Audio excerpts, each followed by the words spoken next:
할렐루야. 여러분, 오늘 요한복음 8장입니다. 어떤 회사 입사 시험에 이런 문제가 났어요. 여러분 한번 풀어보세요. 아주 거센 폭풍우가 몰아치는 밤길을 혼자 운전하고 있습니다. 그런데 마침 버스 정류장을 지나치는데 거기 세 사람이 있어요. 한 사람은 지금 금방 돌아가실 것 같이 아픈 그런 할머니, 그리고 그 옆에는 그 전에 나를 수술해서 살려준, 생명을 구해준 의사, 그리고 또 그 옆에는 내가 꿈에도 그리던 이상형 여인이 거기 탁 있는 거예요. 근데 이 차에 딱 한 명만 태울 수 있어요. 면접 시험에 이런 시험이 딱 나왔어요. 여러분 같으면 뭐라고 쓰시겠습니까? 그리고 또 그 쓴 이유는 또 뭐라고 얘기하시겠습니까? 200명의 경쟁자를 뚫고 1등을 한 게 있어요. 어제 우리 필립이가 제 원고를 슬쩍 몰래 훔쳐보더니 자기가 헐, 대박, 우와, 감탄사를 막 연발하더라고요. 왜 연발했냐면 이 1등한 사람 답이 이래요. 의사 선생님에게 일단 차 열쇠를 드리겠습니다. 그리고 그 아프신 위독하신 할머니를 모시고 병원에 가라고 하겠습니다. 그리고 그 다음이 중요해요. 저는 제 이상형과 함께 버스 정류장에서 버스를 기다리겠습니다. 할렐루야. 얼마나 멋져요. 할렐루야. 참 멋지죠. 여러분, 이렇게 멋지고 지혜로운 대답이 있어요. 이 세상을 살아가면서 지혜가 필요한 줄로 믿습니다. 우리 김희아 집사님은 희아가 아름다운 여자라는 뜻이잖아요. 참 역설적이죠, 그죠? 근데 그 초등학교 3학년 때 이 선생님이 왜 그랬는지 모르겠는데 이 아이를 앞에 세워놓고 50명의 반 아이들에게 자기 얼굴을 그리게 한 거예요. 그때까지도 알긴 알았지만 그래도 아직 천진난만할 때니까 이겨낼 수가 있었어요. 근데 50명이 일제히 그린 그 그림을 들었을 때 이 선생님이 왜 그랬는지 모르겠는데 너무너무 이 아이에게 큰 인생의 좌절을 맛보게 됐습니다. 그리고 괴로워하던 나달 그것 때문에 항상 원망하고 좌절하고 어깨 움츠리고 사람들을 기피하고 그렇게 살아갔는데 어느 날 슬퍼하는 그 모습보다 더 주님이 자신을 향해서 슬퍼하는 그 모습을 보고 오히려 자신이 주님, 제가 다시는 주님 이 얼굴 때문에 하나님 원망하지 않고 좌절하지 않고 울지 않을게요. 오히려 자신이 주님을 향해서 그런 고백을 하는 거예요. 여러분, 그게 놀라운 것 같아요. 우리는 항상 내 입장이 중요하잖아요. 그죠? 내 생각이 중요하고 나만 손해보고 나만 피해보고 나만 참았고 나만 억울하고 나만 답답하고. 근데 이분은 생각이 바뀌었어요. 나만이 아니라 주님이 나 때문에 슬퍼하시는구나. 나 때문에 우리 엄마가 얼마나 내 얼굴을 보면서 속상했을까. 그래서 부모님도 용서하고 주님의 사랑도 깨닫고. 그러니까 예수님도 하면 잘생긴 신랑감을 만난 줄 믿습니다. 여러분 같으면 그러실 수 있으세요? 일단 외모도 그렇고 또 이 암이 생겨가지고 그 나머지 얼굴마저도 다 저렇게 쭈그러져 가는데 죽을지도 모르는 그런 상황에서도 정말 예수님 같은 마음 아니면 그렇게 할 수 없겠죠. 그런데 여러분, 이런 마음은 어디서 올까요? 여러분, 이런 지혜는 하나님으로부터 오는 줄로 믿습니다. 하나님의 지혜와 사랑과 능력을 공급받아야 저도 목회할 수 있고 여러분도 신앙을 승리할 수 있고 여러분의 가정도 자녀도 승리할 줄로 믿습니다. 요즘 여러분 핸드폰이 좋아졌죠, 그죠? 그래서 한번 충전하고. 근데 그전에는 충전을 막 하루에 배터리 가지고 다니면서 이렇게 2번씩 하는 분들도 계세요. 많이 쓰는 분들은. 근데 요즘 좋아져서 뭐 하루 이상은 이렇게 가는데 이 충전을 연결할 곳이 커넥터가 필요합니다. 그죠? 자동차도요, 그 주유소에 들려서 기름을 넣어야 돼요. 뭐 LPG든 휘발유든 디젤이든 상관없이 다 이 충전을 해야 됩니다. 오늘 우리는 여러분, 우리의 영적인 탱크가 어디에 있습니까? 영적인 충전소가 어디에 있습니까? 오늘 이 거룩한 주일이 우리가 충전하는 날인 줄로 믿습니다. 이 말씀이 우리 주님이 우리의 충전소인 줄로 믿습니다. 그래서 우리 인생을 정말 지혜롭게 승리하려면 날마다 하나님의 은혜가 충전이 되고 공급이 돼야 된단 말이에요. 그럼 오늘 본문에 우리 예수님은 어떻게 공급받으셨나? 여러분, 주보에 보시면 첫 번째 주제는요, 감람산으로 올라가신 예수님은 기도할 때 뭐 할 때요? 기도할 때 하늘의 지혜를 얻었습니다. 우리 죄송하지만 옆에 분하고 한번 인사합시다. 기도할 때 하늘의 지혜를 얻습니다. 여러분, 지난 시간에 우리가 주님께서 수많은 사람들을 대하셨죠. 그 전에는 오병이의 기적도 행하시고 많은 사람이 주님을 따랐습니다. 그런데 예수님이 십자가 지고 인자가 죄인들의 손에 팔리우고 죽은 지 나흘 만에 장사된 지 나흘 만에 부활하고 이런 말씀을 하실 때 많은 사람들이 주님 곁을 떠나갔다고 그랬습니다. 그리고 예수님의 이 어렸을 때 환경이나 상황들을 보고 나서 어떻게 그가 그리스도일 수 있냐? 그들의 상식과 이성과 자기가 여태까지 경험한 인생의 경험들로 인해서 주님을 만나지 못하는 장면이 나와 있습니다.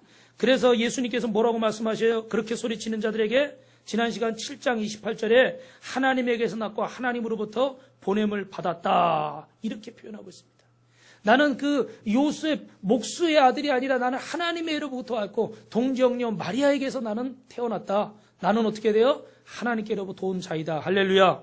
이렇게 선포하고 이렇게 고백합니다. 그런데도 많은 사람들이 어떻게 돼요? 어떤 사람들은 니고데모나 또 예수님 잡으러 왔던 그 군병들이나 여러 사람들이 예수님의 표적과 기적과 말씀을 굉장히 신기하게 여겼습니다. 그래서 나름대로 은혜를 받았어요. 그런데 여러분 마지막에 뭐라고 그랬죠? 신앙의 결단을 내지 못하고 53절에 보니까 다 각각 집으로 돌아갔다.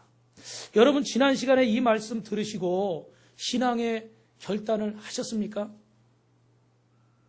제가 이번 주에는 그 수동기도원에 가서 말씀을 전하는데 아주 반가운 분들을 만났어요. 제가 전에 서울에서 그 강남의 교회 그 사역을 올해 거의 20년 가까이 했는데 딱 들어가는데 보니까 익숙한 사람들이 앉아 있는 거예요. 보니까 거기 그 권사님들이 중개교구 권사님들이 성도들이 와 있더라고요. 그 너무 반가워가지고 막 설교를 하고 끝났는데 그 중에 유권사님이라는 분이 딱 오더니 보자마자 계단에서 내려오면서 목사님 제가 그런 사람이에요. 왜 그런가 그랬더니 응답받았어요. 제가 여기 기도원 오기 전에 마음에 고민하고 있던 일이 있었어요. 갈등하고 있던 일이 있었는데 목사님 마지막에 신앙의 결단을 내라. 이 사람들처럼 은혜 받고 그냥 지가 길로 돌아가지 마라. 결단해라. 그런데 그 말씀이 자기에게 주신 말씀이래요. 할렐루야. 이 만난 기쁨보다 저는 그게 더 기쁘더라고요. 이 말씀을 듣고 깨닫고 변화되고 결단했을 때 하나님의 열매와 응답과 기적을 체험하는 사람. 육적인 사람에서 사람 낚는 어부에서 고기 낚는 어부에서 사람 낚는 어부가 되고 육적인 사람에서 영적인 사람이 되고 여러분 그런 결단이 있으시길 주님의 이름으로 축원합니다. 오늘 이 본문의 배경은요. 그럼에도 불구하고 그들은 양심의 소리, 진리의 소리, 이 하나님의 말씀을 듣고도 어떻게 했습니까? 다 자기 집으로 자기 생각대로 그냥 돌아갔어요. 그 전에 살던 똑같이 직분 받기 전에 똑같이 예수 믿기 전에 똑같이 은혜 체험하기 전에 똑같이 그 전의 삶으로 돌아가 버렸어요. 받은 은혜는 다 어디로 가버렸는지 성전의 수비대원들도 예수님을 쫓아오던 작은 믿음을 가진 그 사람들도 그리고 예수님을 2번이나 만났던 니고데모도 다 돌아가 버렸어요. 그래서 오늘 여러분 마태복음 8장 오늘 본문 20절에 보면 여우도 굴이 있고 공중의 새도 거쳐가시되 오직 인자는 머리 둘 곳이 없느니라. 주님은 정말 마음 둘 곳이 없어요. 그렇게 목숨 걸고 오셔서 복음 전하시고 사랑을 전하시고 병든 자를 고치고 우매한 자들을 깨우치고 가난한 자들을 부유하게 해주시고 사내 못 사내 하는 자들의 가정에 평안을 주시고 할렐루야. 갈 길을 몰라 방황하는 자들에게 음성을 주시고 귀신 들려 추악한 인생을 살아가는 자들에게 그 귀신을 쫓아내 주시고 이런 놀라운 은혜를 주셨음에도 불구하고 그들은 깨닫지를 못합니다. 그리고는 다 세상 길로 가버려요. 그래서 여러분 지난 시간에 우리 7장의 마지막 부분과 오늘 8장 1절 이 사이에는요. 낙담과 고독과 실망감, 배신감 이것이 가득 차 있습니다. 어떤 분은요. 김영진이라는 분이 홀로 거니시는 예수님이라는 시를 썼어요. 어떻게 썼냐? 저 갈릴리 바닷가를 홀로 거니시는 저분은 누구신가? 겟세마네 동산에서 혼자 기도하시는 저분은 누구신가? 죄 많은 땅, 죄 지은 사람들 구하려고 하늘 영광 떨치고 이 땅에 오셨건만 반기는 이 하나 없이 외로운 길을 홀로 걷고 계신 예수님, 복음을 주어도 영접하지 않고 용서를 베풀어도 회개할 줄 모르는 어리석은 백성들을 위해서 차디찬 이슬 맞으며 긴 밤을 지새우네 사악한 무리의 음해와 어리석은 무리들의 비웃음과 믿었던 이들의 배반과 목매한 군병들의 박해 속에서 홀로 외로이 깨어 기도하시는 분, 홀로 죄짐을 지고 저 높은 십자가의 길을 오르고 또 오르는 분이여. 할렐루야. 여러분 여기 절대 고독과 낭만과 배신과 절망감이 있습니다. 그런데 오늘 8장 1절의 원문에 뭐라고 시작하느냐 따라합니다. 그러나 이런 절대 고독과 절대 배신과 절대 실망감이 있는 그 속에서도 예수님은 절망하지 않으시고 낭망하지 않으시고 포기하지 않으시고 그러나 라고 시작하고요. 그 뭡니까? 그러나 예수님은 그럼에도 불구하고 그 쓰린 마음이지만 거기서 좌절하지 않고 감람산으로 올라간 줄로 믿습니다. 할렐루야. 주님의 이 습관은요, 반복되는 습관이에요. 우리가 성경에 보면 누가복음 21장에도 예수께서 낮이면 성전에서 가르치시고 밤이면 감람원에 하는 산에서 쉬시니, 누가복음 22장 39절에 예수께서 나가서 습관을 쫓아 감람산에 가시며 제자들도 쫓았더라. 주님은 습관처럼 기도의 자리, 예배의 자리, 하나님을 만나는 자리에 간 줄로 믿습니다. 할렐루야. 사랑하는 성도 여러분, 여러분이 속상할 때나 힘들 때나 좋을 때나 나쁠 때나 습관처럼 하나님 앞에 예배하고 기도하길 주님의 이름으로 축원합니다. 습관처럼 주님을 만나야 돼요. 본능처럼 주님을 만나야 돼요. 할렐루야. 어쩌다 한번 일주일 동안 내 맘대로 살다가 이 하루 나와서 응답받고 주님을 만나고 문제 해결받으려고 하지 마십시오. 오늘 이 말씀을 듣고 결단하면서 여러분이 이제 매 순간순간마다 주님의 음성을 들으시고 주님과 의논하시고 기도하시고 그분이 인도하신 대로 한 발짝씩 동행하시길 주님의 이름으로 축원합니다. 혼자는 절대로 계시지 마세요. 혼자 계시면 원수마귀가 친구하자고 옵니다. 그러나 여러분이 매 순간 주님을 붙잡고 동행하면 원수마귀가 근접하지 못할 줄로 믿습니다. 베드로가 예수님 부인하고 도망할 때, 예수님과 멀어졌을 때 사단이 틈타잖아요. 그래서 나는 그를 알지 못한다, 알지 못한다, 알지 못한다 저주하면서 3번이나 부인하고 나중에 닭이 우니까 어떡합니까? 후회하잖아요. 주님과 떨어진 인생, 주님과 동행하지 못하는 인생은 낙심할 수밖에 없고 원수마귀가 틈탈 수밖에 없어요. 사랑하는 성도 여러분, 아이를 낳지 못하는 저주받은 여인 그 한나, 어떻게 보면 손가락질 받을 수 있는 그 여인 그 한나도 어떻게 했습니까? 하나님의 성전에 올라갔습니다. 그 성전에 올라갈 때 은혜와 응답을 받은 줄로 믿습니다. 우리 한번 따라 하십니다. 나는 하나님이 사랑하시는 자입니다. 나는 하나님의 영광을 위해 공부한다. 지희환이라는 분이, 이 지희환이라는 청년이 이 책을 썼어요. 읽어보신 분도 계실 텐데, 미국의 학력고사인 SAT를 만점 받은 친구예요. 몇 점이요? 별로 놀라지도 않으시죠. 만점하고 친하지 않으시죠?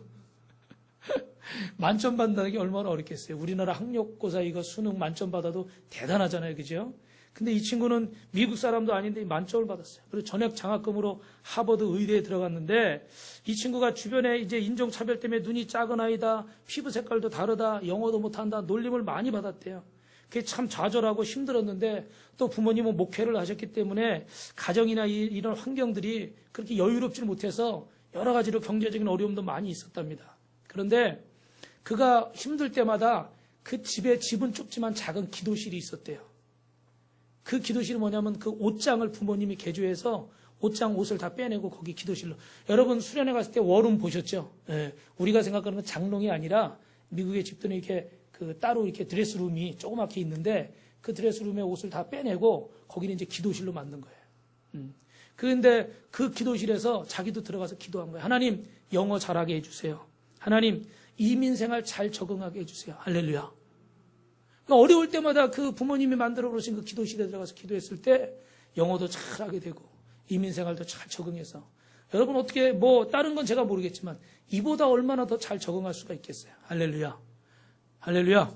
하나님은 우리의 기도를 들으시는 줄로 믿습니다. 저도 고등학교 때요, 그 미션 스쿨이었는데 우리 그 동아리 친구들이 모여서 점심 때면 그 우리 도서관 새로 짓는 도서관 뒤쪽에 있는데 그 공터가 좀 있어요. 그래가지고 탁 나오래가지고 거기서 한 10분 15분 우리가 같이 기도하고 찬양 한두 곡 부르고 말씀 보고 그러고 같이 앉아서 점심을 먹었어요. 저는 지금도 그때가 아주 행복해요. 예. 1학년, 2학년, 3학년 우리 기독 서클 학생들은 다 모여가지고 거기서 찬양하고 예배드리고 매일같이 점심시간마다 그리고 점심을 먹었어요. 근데 그때 기도했던 것들, 그 친구들의 도움, 그 나중에 또 외부에서 이제 성교단 활동도 했습니다. 그래서 저기 인천에 저 시민회관에 아저씨 아줌마 예수 믿고 천국 가세요. 할렐루야. 아멘 좀 하세요. 여러분 창피해서 할 수 있을 것 같아요. 그냥 우리 한 몇십 명씩 나가가지고 피켓 들고 전도 열심히 했어요. 참 그 은혜가 있어요. 근데 하나님 여러분, 감정이 상하고 문제가 생기고 답답할 때마다 이 지인원이라는 친구는 영적인 충전소에 간 거예요. 그게 어딥니까? 그게 그 기도실이었던 거예요. 하나님을 만나는 자리였어요. 사랑하는 성도 여러분, 기도할 때 하늘의 지혜를 주시고 나아갈 길을 열어주시는 줄로 믿습니다. 야고보서 1장 5절 여러분 잘 아시죠? 누구든지 너희 중에 지혜가 부족하거든 모든 사람에게 후히 주시고 꾸짖지 아니하시는 어떻게 돼요? 하나님께 구하라. 다니엘도 하나님께 지혜를 구할 때 민첩한 그 총리의 사명을 감당하게 하셨고 또 하나님이 그를 사자굴 해서 건지셨습니다. 재밌는 얘기 하나 드리면 고양이가 아주 그 쥐를 잡으려고요 처절한 네이스를 펼쳤습니다. 근데 쥐가 좀 더 빨라가지고 이를 잡지 못해서 쥐구멍으로 쏙 들어가 버렸어요. 그랬는데 이 쥐구멍으로 들어가서 끝났나 그랬는데 갑자기 고양이가 멍 강아지 소리를 내는 거예요. 그러니까 이 쥐구멍에 들어간 쥐가 어떻게 이상하다. 고양이가 쫓아왔는데 이상하다.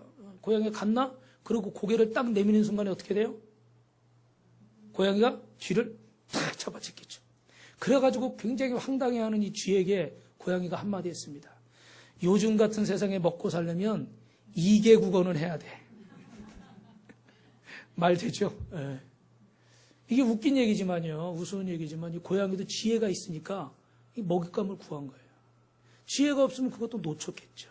근데 여러분 우리가 세상의 지식과 지혜만 배우러 학원 가고 뭐 배우러 막 어디 가고 근데 하나님 앞에 기도는 안 하고 예배 드리자고 그러고 뭐 목장 모임하자고 그러고 뭐 철야 예배 오자고 그러고 새벽 예배 오라고 그러면 다 이리 빼고 저리 빼는 분들이 있어요. 오늘 그런 분들 계시면 이 말씀 한번 들어보세요. 몇 년 전에 문제가 됐던 얘기인데 매스컴에서 자녀 교육이면 뭐든지 열심히 하는 우리나라 부모님들이 공부 잘하는 약을 찾아냈어요. 그래도 그 약을 먹이면 공부를 잘합니다. 할렐루야. 아멘이 안 나오시죠? 이게 무슨 얘기냐면요. 메틸 페니데이트라는 약인데 중추신경을 자극해서 커피 같은 그런 카페인 성분이 파페인 성분이 함유되어 있는 그런 약인 거예요. 그래서 이 약은 어디 쓰는 거냐면 ADHD 여러분 아시죠? 주의력 결핍으로 그 과잉 행동 이 장애가 있는 이런 아이들에게 주는 약이에요. 그래서 최소한 행동을 억제시키고 가만히 있게 만드는 그런 약인 거예요. 근데 이걸 정상인에게 쓰면 어떻게 되겠습니까? 당연히 부작용이 일어나겠죠.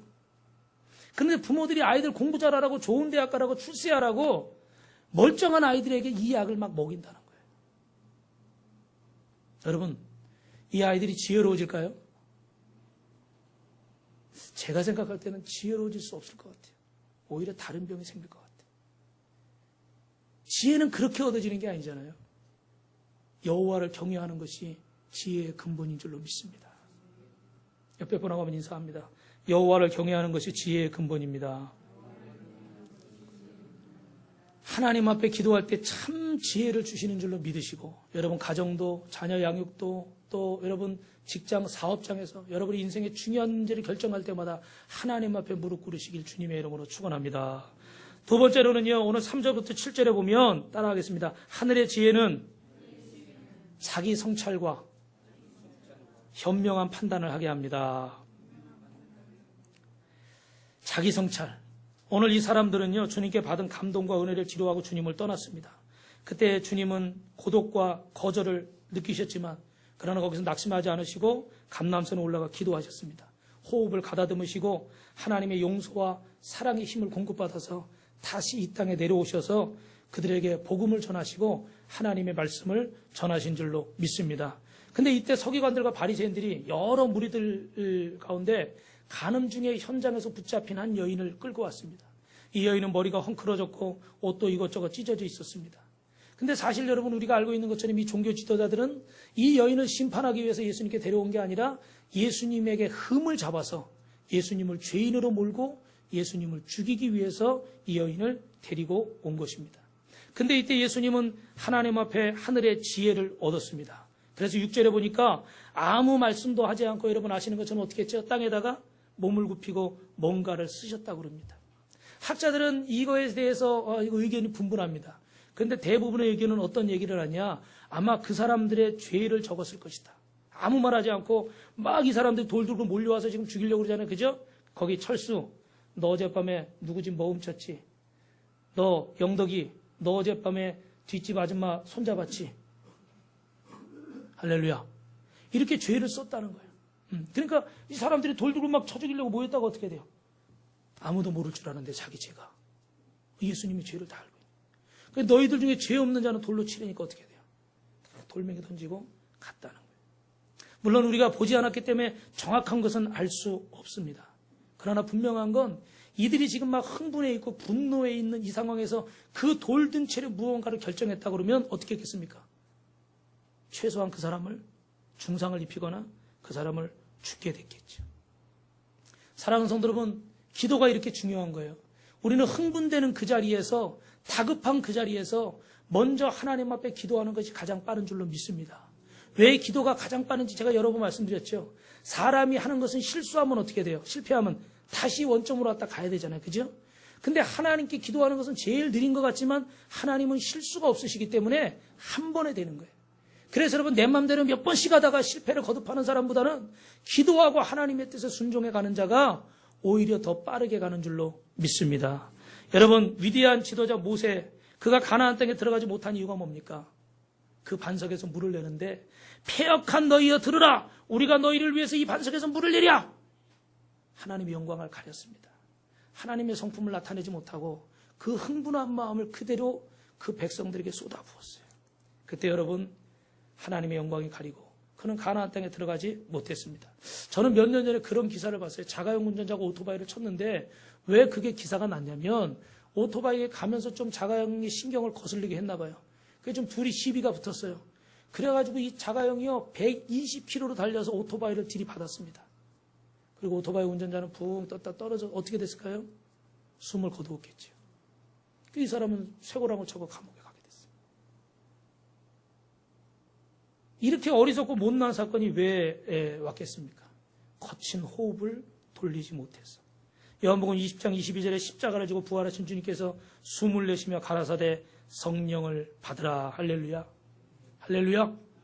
하나님 말씀 앞에 기도하면서 나를 돌아볼 때 우리는 현명한 판단을 내리게 될 줄로 믿습니다. 지혜로운 판단을 내리게 될 줄로 믿습니다. 여러분의 상식과 여러분의 경험과 죄송하지만 여러분이 알고 있는 그것만을 가지고 결론 내리지 마십시오.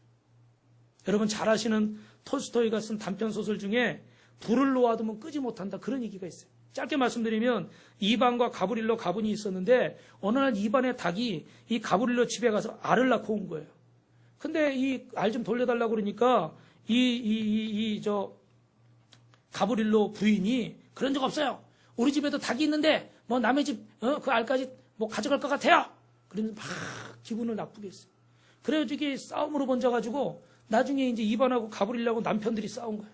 남편들이 싸우다가 그 어느 날 기분 나빠가지고 그 이반이 그 가브릴로의 부인이 임신을 하고 있는데 그 임신한 여인을 발로 찼어요.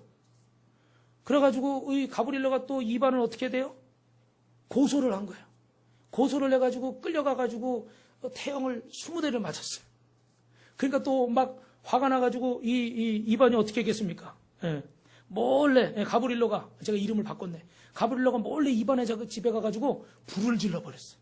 홧김에. 근데 불을 질렀는데 그걸 또 어떻게 이반이 불 지르는 걸 봤어요. 그리고 저놈 잡아라! 그러고 막 쫓아간 거예요. 근데 쫓아가느라고 불을 꺼야 되는데 불을 안 꺼가지고 집이 와보니까 어떻게 해요? 다 타버렸어요. 그런데 그렇게 용서해줘라 그러던 아버님도 같이 화상을 입어가지고 결국 돌아가시게 됐어요. 근데 그 아버지가 돌아가시면서 마지막 유언을 남겼어요. 누가 불을 질렀는지 말해서는 안 된다. 다른 사람의 죄를 하나 감싸주면 하나님은 2개의 죄를 용서해 주신다. 할렐루야. 참 지혜로운 말이죠. 물론 이게 실천으로 옮기기는 어렵습니다. 그 상한 감정이 있기 때문에 분노와 배신감 때문에 억울한 마음이 있죠. 그런데 이 아버지의 유언을 이반이 받아들였습니다. 그리고 고소하지 않았어요. 가브릴로는 당연히 고소당해서 끌려갈 줄 알았는데 고소를 안 하는 거예요. 그러니까 더 이상한 거예요. 그리고 이반은 자기 농사 짓는 일에 최선을 다합니다. 당연히 두 사람의 사이가 어떻게 돼요? 좋아졌겠죠. 그리고 그의 농사는 잘 돼서 풍성한 추수를 거두게 된 줄로 믿습니다. 사랑하는 성도 여러분, 우리는 하나님의 자녀입니까? 믿음의 사람입니까? 성령의 사람입니까? 저는 이 설교를 하면서 제가 제일 먼저 찔렸어요. 저도 아닌 걸 보면 참 못 참아요. 엉뚱한 걸 보면 못 참아요. 근데 우리 주님은 그런 것들을 어떻게 해요? 용서하고 사랑하라고 그러시죠. 우리가 가지고 있는 이성적인 판단만 가지고 사랑한다면 부부가 10년, 20년, 30년 그래서 살 수 있을까요? 직장, 사업장, 이 나라, 이 민족이 이렇게 유지가 될 수 있을까요? 그 원망과 분노와 그런 복수하려는 마음만 가지고 있다면 우리가 이렇게 살 수 있겠습니까? 오늘 우리 안에 주님이 주신 지혜가 있기를 주님의 이름으로 축원합니다. 성령의 호흡을 하시기 바랍니다. 그게 바로 기도입니다. 기도할 때 하나님이 지혜를 주셔서 우리 자신을 돌아보게 하시고 현명한 판단을 하게 하실 줄로 믿습니다. 우리 옆에 분하고 한번 이렇게 인사하겠습니다. 결혼 때문에 싸우지 맙시다. 한 번 더요. 두 팔을 벌리고 심호흡을 합시다. 흥분했을 때 얘기하지 마시고 기도하고 얘기하시기를 주님의 이름으로 축원합니다. 성경에는요, 나를 돌아보라는 이야기가 참 많이 있어요. 오늘 7절에도 보면 너희 중에 죄 없는 자가 먼저 돌로 치라. 또 마태복음 7장에는 비판을 받지 아니하거든 비판하지 말아라. 이런 얘기를 많이 있고, 여러분 많이 들으셨겠지만 저 웨스트민스터 교회당에 보면은 내가 젊어서는 세상을 변화시키겠다고 그러는데 뜻대로 안 돼서 그 다음에 나라를 변화시키려고 그랬고, 그것도 뜻대로 안 돼서 그 다음에 내 가족을 변화시키려고 그랬고, 근데 그것도 안 돼가지고 이제 죽을 때가 돼서 보니까 결국 변화돼야 될 사람은 누구였다는 거예요? 나였다는 거예요. 내가 변화되었으면 내 사랑하는 사람들이 변화됐을 거고, 내 가정이 변화됐으면 내 가정의 변화를 통해서 이 나라도 조금은 변화됐을 거고, 우리나라가 변화됐다면 이 세계도 달라졌을 거고. 할렐루야. 굉장히 의미 있는 얘기죠. 결국은 나 자신을 돌아보는 것이, 하나님 말씀 앞에 내 남편을 비추라고 그러고 누구를 비추라고 그러지 말고 내 아내를 비추라고 그러지 말고 시어머니를 비추고 며느리를 비추라고 그러지 말고 목사를 비추라고 그러지 말고 성도를 비추라고 그러지 말고 말씀 앞에 누구를 비춰야 됩니까? 나를 비춰야 돼. 나를 비춰야 돼. 오늘도 제가 말씀 앞에 오늘 새벽에도 계속 큐티하는데 디모데전서 2장 말씀인데 하나님 기도하고 말씀 펴기 전에 항상 그렇게 기도합니다. 하나님 오늘 이 말씀을 통해서 저에게 좀 힘을 주십시오. 오늘 주일인데 하나님 이 말씀을 통해서 제가 좀 용기를 얻게 해주십시오. 항상 그렇게 기도해요. 그리고 딱 말씀을 피는데 그 말씀 끝에 절에 이렇게 되겠다고. 남자들이여 잘 들으세요. 분노하고 다투지 말고 거룩한 손을 들어서 기도하라. 할렐루야. 뭐가 옳으냐, 뭐가 맞냐, 뭐가 틀리냐, 뭐가 더 낫냐 이런 얘기만 하지 말고 야당이 옳으냐, 여당이 옳으냐 이런 얘기만 하지 말고 그 순간에 뭐 하라는 거예요? 두 손을 들고. 할렐루야. 거룩한 두 손을 들고 기도하라는 거예요. 그때 내가 변화되고 가정이 변화되고 이 나라의 민족도 변화될 줄 믿습니다. 동성연애도 떠나가고 저 이슬람의 악한 세력도 떠나가고, 혹시라도 여러분 중에 오해하실 분이 계셔서 한 말씀 더 드리는데, 동성연애 하는 사람들의 영혼은 우리가 불쌍히 여겨야 됩니다. 그들을 위해서 기도해야 됩니다. 그러나 이것이 합법화돼서 통과가 돼서 정말 그런 결혼이 이루어진다 그러면 대한민국은 영적인 것뿐만 아니라 육적으로도 엄청난 혼란을 겪게 되고 우리 자녀들은요 정말 희한한 세상에서 살게 되는 거예요. 완전히 죄악된 세상에서. 술집에 가서 아무리 술 안 마시려고 그러면 어떻게 돼요? 어렵죠. 똑같은 상황이 돼요. 똥밭에 있는데 똥밭에서 똥을 안 묻히고 나온다는 게 가능한 거예요. 이게 이렇게 어려운 일입니다.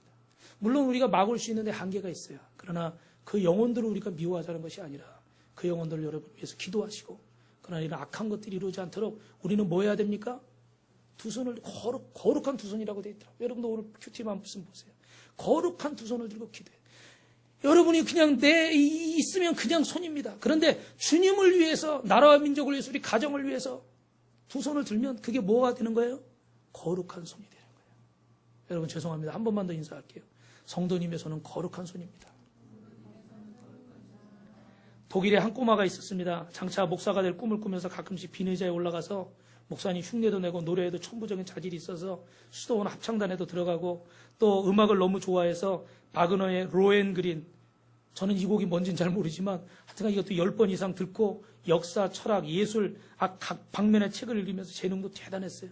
그리고 군에 갔을 때는 또 동물을 얼마나 사랑하는지 그 참호의 귀여운 그 강아지 한 마리를 자기가 데리고 와서 그걸 먹이면서 얼마나 이뻐하는지. 근데 그 강아지를 또 누가 훔쳐갔나 봐요. 그랬더니 막 그냥 너무너무 그거 안타까워 속상해하고, 그 정도로 또 동물도 사랑하고. 울고 있는 아이가 있는데 어디 부딪혀서 운다고 그러니까 자기가 일부러 거기도 머리를 팍 쪄가지고 자기가 막 아파하면서 애를 위로하고, 또 가난하고 어려운 사람들을 불쌍히 여겨서 그분들이 고맙다고 준 달걀 2개를 붙잡고 감사를 계속 인사하는 그런 아주 참 멋있는 그런 자상한 그런 청년이 있었습니다. 그런데 이 청년이 누구냐면요, 제2차 세계대전을 일으키고 600만 명의 유태인들을 학살한 아돌프 히틀러예요. 그렇게 자상하고 그렇게 멋있는 청년이 어떻게 이런 악한 일을 할 수가 있을까요? 이게 사람의 마음속에는 여러분 이런 악이 있어요. 로마서 7장 21절에 그러므로 내가 한 법을 깨달았노니 곧 선을 행하기 원하는 나에게 악이 함께 함이로다. 아멘 하기 싫으시죠? 우리 안에 이런 극단적인 양면이 있습니다. 하나님의 지혜를 얻으면 여러분의 손은 거룩한 손이 되는 것이고, 하나님의 지혜를 얻지 않고 세상의 것을 가지면, 세상의 것을 가져야지, 세상의 것만 가지려고 하면 그 손은 가인을 쳐 죽이는, 아벨을 쳐 죽이는 가인의 손이 되는 거예요. 사랑하는 성도 여러분의 손이 거룩한 기도의 손이 되시기를 주님의 이름으로 축원합니다. 마지막으로요, 따라하겠습니다. 하늘의 지혜를 얻으면 은혜에 합당한 삶을 삽니다. 시간이 많이 갔습니다. 여인에게 묻습니다. 여자여, 너를 고소하던 그들이 어디 있느냐? 주님, 아무도 없습니다. 나도 너를 정죄하지 않는다. 그리고 그 뒤에 뭐라고 말씀하십니까? 가서 다시는 죄를 범하지 말아라. 할렐루야. 용서의 은혜를 받은 사람들은 이제 은혜에 합당한 삶을 살게 되는 줄로 믿습니다. 하나님의 지혜를 얻은 사람들은 이제 은혜에 합당한 삶을 살게 되는 줄로 믿습니다. 그래서 예수님 믿는 사람들은 핍박하던 바울은 고린도전서 15장 8절에 맨 나중에 만삭되지 못하여 난 자 같은 내게도 보이셨고, 나도 사도 중에 지극히 작은 자라 내가 하나님의 교회를 핍박하였으므로 사도로 칭함을 받기에 감당치 못할 자로라. 그러나 나의 나된 것은 하나님의 은혜로 된 것이니 내게 주신 그의 은혜가 헛되지 아니하며 내가 모든 사도보다 더 많이 수고하였으나 내가 아니고 오직 나와 함께 하신 하나님의 은혜로다. 이렇게 악하고 이렇게 못된 스데반도 돌로 쳐 죽이고 수많은 그리스도인들을 핍박하고 죽였던 그 바울이 주님의 은혜를 경험하고 나서 그가 변화됐습니다. 그리고 은혜에 합당한 삶을 살게 된 줄로 믿습니다. 오늘 사랑하는 성도 여러분의 삶도 그렇게 되시기를 주님의 이름으로 축원합니다. 그러려면 먼저 여러분 기억하십시오. 예수님처럼 따라합니다. 감람산으로 올라갑시다.